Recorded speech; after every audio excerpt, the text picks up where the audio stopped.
Hello everyone, Tommy here, and today I'm bringing you Rayman. Let's turn that sound down a little bit so it doesn't interfere. Yes, Rayman, one of the most classic platformer games ever made. If you say platformer game to me, one of the first things I think of is Rayman. This was so old, in fact, that it was in the transitional period between memory cards and passwords, from passwords to memory cards. This game gives you the option of both. I went for the memory card just because I hate passwords. We're going to start off with Allegro Presto, my favourite level in the game. The way the level system works is you have this overall map. You can see it here, like all these little circles and stuff. Those circles represent how many of the little pink critter things you've rescued. I don't know what they're called, but there's little pink critters in cages and stuff. You have to rescue them throughout the levels. But the way the levels work are, once you complete one, you unlock more. You basically cut your path through the levels. Completing one may unlock one more, or two more, or whatever, depending on which one it is. And each of these levels comes in several different parts. I think this is the second or third part of Allegro Presto.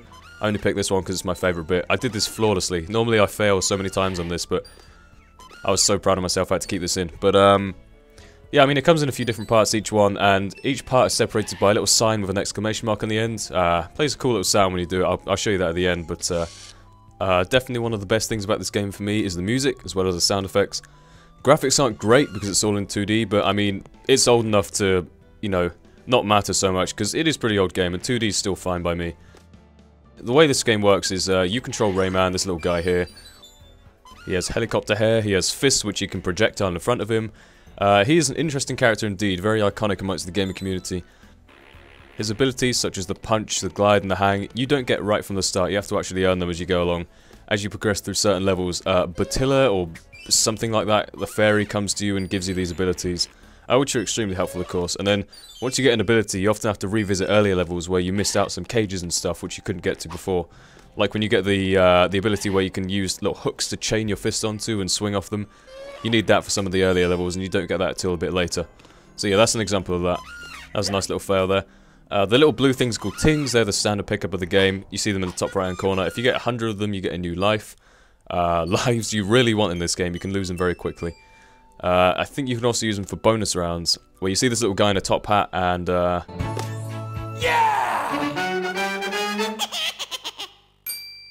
Just had to play you guys that sound.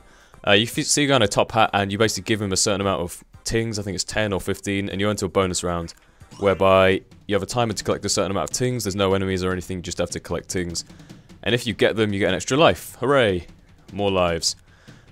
You also have continues if you run out of lives. You only have a certain amount of those and you can't get them back, so use them wisely. Now you may be thinking, oh, these levels look pretty easy. What are you talking about with the challenge and stuff, Tommy? Well, listen, I'm actually showing you some of the easier levels, but there are some which are just ridiculously hard, and they're not even fun to play. That's why I didn't show them. But there's like a level where you get a potion you drink, and it makes you fly forever. Well, for the duration of that level anyway. You can actually fly instead of just gliding. And you have to navigate your way through all these spikes and these flying enemies and stuff. I don't find it fun to play whatsoever, but it is a very challenging game indeed. There are certain areas where you just think, how the fuck does a 3-year-old kid do this? Because it says 3+ in the box. Like, I'll get the box now and look. What does it say? Yeah, 3 to 10, tick. It says it's alright for them to play, believe it or not. Does anyone else feel like games have just got easier and easier as time's gone on? I feel like game developers are kinder to gamers now. I don't know if that's a good thing or a bad thing. I kind of miss the challenge, to be honest, but you know, I guess it's good for some people and they're trying to appeal to a bigger market now, so it kind of makes sense for them. Alright guys, it's that time again when you recommend to me games to play in the next in Retrospect. So, just to reiterate the point, I only have a finite amount of games. For those of you who keep suggesting certain things I don't have, and you're disappointed that I don't do it, it's probably because I don't have it. Metal Gear Solid, for example, is one that people keep asking me, and I don't have any Metal Gear Solid games. I've never even played it. Apparently it's really good. That's fair enough, but I've never even seen it, so yeah, nothing much I can do about that. But if you do suggest something and I do happen to have it, then yeah, I'll go for it, why not? I'm easy, you know? Some of the suggestions I do have, we have Soul Calibur 3, Wipeout Fusion, 50 Cent Bulletproof, of course, Spyro 2. There's a few different suggestions I got, but feel free to suggest your own. We are now in Picture City. I think it's called Picture City.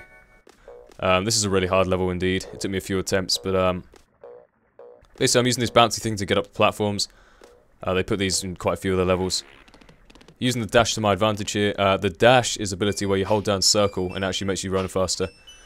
I think they have a version of this on the Game Boy Advance, which is pretty much identical, but I'm pretty sure they changed the dash button around for the shoulder buttons. I think my brother had that at one point, and he pretty much beat it in like one day. I have no idea how he did it still, but yeah, often you'll notice that stuff kind of randomly appears in levels, like those spikes just randomly appeared on the wall out of nowhere, it seemed. This game uses a lot of these little cues, where you hear this little doo-doo sound. I can't really imitate it very well. Doo-doo, doo-doo. Alright, I'll stop trying now. It's a sound like that, and where you pass a certain location, or you kill a certain enemy, or something like that, it makes a little sound, and that's your cue that something else has appeared in the level. It might not be in the immediate vicinity, but somewhere along the line, something has appeared. It might be a cage, or, you know, another enemy, or something like that. But you can go back and have a little look around for it. Most of the time it's bad. Most of the time it's just like an enemy just appears out of nowhere and suddenly starts to kill you, and you've got like half a second to react before you're dead. That's the usual way it does it. It's quite a brutal game, but yeah, I mean, some of them can be helpful, you know.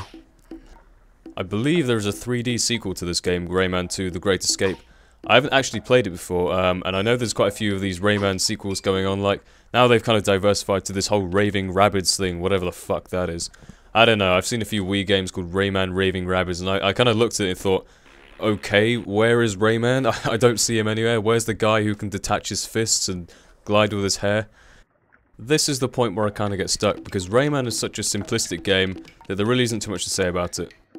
In hindsight, I should have just made the video shorter, but hey, I've already rendered this and I CBA to put it back again. But anyways, jumping over these pencils here, if you fall down into the ink, you are dead.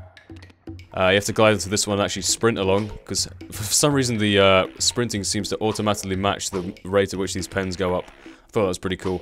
But having to punch through all these, you have to continuously jump backwards, otherwise you just fall straight down into the ink. I have no idea how I got through here. It seems kind of glitchy the way you land on that and crawl through, but hey, what can you do? This little thing's a checkpoint, by the way. If you're standing there, he takes your picture, and apparently that's a checkpoint, so it's very cartoony, very relaxed kind of style of graphics and stuff, don't you think, in this game? But this is a really awkward jump here. I have to jump over, glide, exact moment, made it. This can be the most frustrating game in the world in certain points. There's one area called, I think it's called the Hard Rocks, or Twilight Gulch, or something like that. But basically there's all these kind of rocky levels, and literally they are the hardest levels in the game in my opinion. I think I'm going to show you gameplay from one of them in a second after this. Picture City is kind of nice. I like the colours and the pencil and eraser kind of theme going on. I think it's pretty cool, but reached the end of the level here, and now I will show you the infamous Hard Rocks. After each area or collection of levels there's a boss. Like for example, the first one is a giant mosquito which you have to kill. I think in this one it's like a giant rock golem thing, like one of those you can see in the picture just there. Those rock golem things are extremely annoying, by the way. You'll see right at the start here, I actually struggled to kill this guy quite a lot. Crawl underneath this thing, and for some reason I keep repeatedly punching him, even though all I'm doing is blowing up his rocks he's holding and causing myself more damage than him, really. But these little rocks, if you hit them, they explode in multiple directions and hit you, as demonstrated by myself here. In the end, I just give up and decide to climb up on this cloud here. Often they make it so you have to go further back from where you start from. It's kind of confusing, but you can miss out on some stuff if you don't do that. Jumping up on these clouds, which fall as soon as you land on them. They have quite a lot in this game. They're very frustrating, believe me. Especially when you first start and you don't actually realise that they're clouds that drop when you land on them. But punch that thing to make it spin round so I get past. These things just appear out of nowhere. Like I said about the random cues, they just jump out at you. Hard Rocks is definitely bad for these cues. There's a lot of them, believe me. Just weaving in and out of these spiky things. And whoa, where the fuck did you come from, bird thing? It's like a beak flying at you. That's kind of scary. But let's go down here. I'm going to crouch underneath these. Go through the spikes. Have to punch this out of the way. Otherwise I would have hit it and fallen off. Jump onto this one.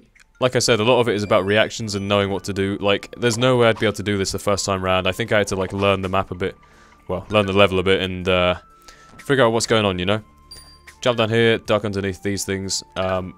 Again, with the random cues, they're just appearing out of nowhere.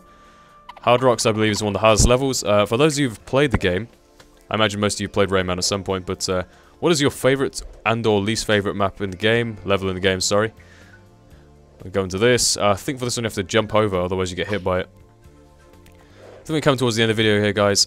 Please leave suggestions on what you will see in future Retrospect videos. Please leave a like, rating, and favorite this video. No, I'm kidding. But seriously, all ratings are appreciated. Leave suggestions and comments below, and hope you enjoyed the video, guys. I will see you later. Bye-bye.